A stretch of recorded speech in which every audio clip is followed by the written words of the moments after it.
अंतर्राष्ट्रीय खबर। गजा शहर में हालात लगातार बिगड़ते जा रहे हैं। इजरायल ने अपने हवाई हमलों को और तेज कर दिया है। प्रधानमंत्री नेतन्याहू ने नागरिकों को चेतावनी दी है कि वे जल्द से जल्द शहर खाली कर दें, क्योंकि आने वाले दिनों में और भी बड़े सैन्य अभियान की संभावना जताई जा रही है। स्थानीय मीडिया के अनुसार इन हमलों में कई मकान और बाजार तबाह हो चुके हैं और बड़ी संख्या में लोग बेघर हो गए हैं।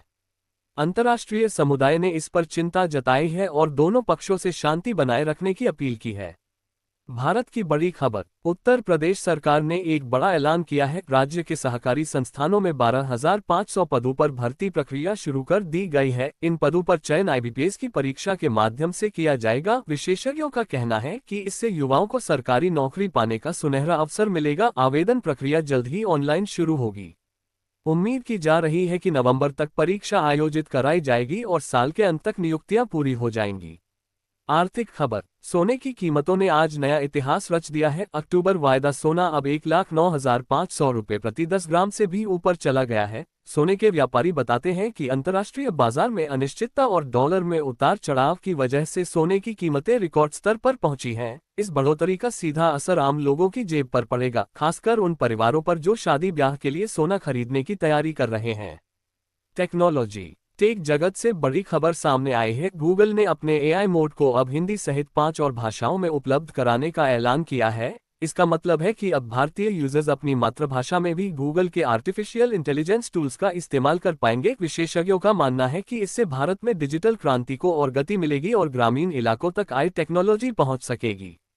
शिक्षा। आईआईटी कानपुर ने छात्रों को बड़ी राहत दी है। अब इंटरनेशनल ओलंपियाड में अच्छा प्रदर्शन करने वाले छात्रों को सीधे बीटेक और बीएस कोर्स में एडमिशन मिलेगा। इसके लिए जी एडवांस की आवश्यकता नहीं होगी। ये कदम प्रतिभाशाली छात्रों को प्रोत्साहित करने और उन्हें बिना किसी अतिरिक्त दबाव के उच्च शिक्षा का अवसर देने के लिए उठाया गया है। शिक्षा विशेषज्ञों का मानना है कि यह पहल भारत में रिसर्च और इनोवेशन को एक नया आयाम देगी। आज का पंचांग। आज है पितृपक्ष की द्वितीय तिथि। पितरों को याद करने और श्राद्ध करने का ये विशेष दिन माना जाता है। धार्मिक मान्यताओं के अनुसार आज के दिन श्राद्ध करने से पितरों की आत्मा को शांति मिलती है और घर परिवार में सुख समृद्धि बनी रहती है। आज राहु काल दोपहर 3 बजे से 4:30 बजे तक रहेगा। पूजा पाठ और शुभ कार्य इस समय के अलावा करना ही उत्तम होगा। अन्य खबरें।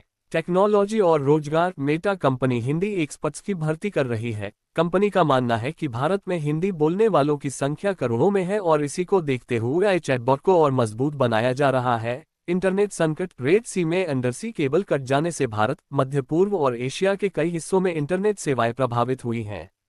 माइक्रोसॉफ्ट ने इस मामले में अपडेट जारी किया है और कहा है कि सेवाएं धीरे धीरे बहाल की जा रही हैं। शिक्षा जगत। बारिश और क्षेत्रीय त्योहारों की वजह से कुछ राज्यों में आज स्कूलों में छुट्टी घोषित की गई है। माता पिता और छात्रों को स्कूल प्रबंधन की सूचना के अनुसार आगे की जानकारी लेने की सलाह दी गई है।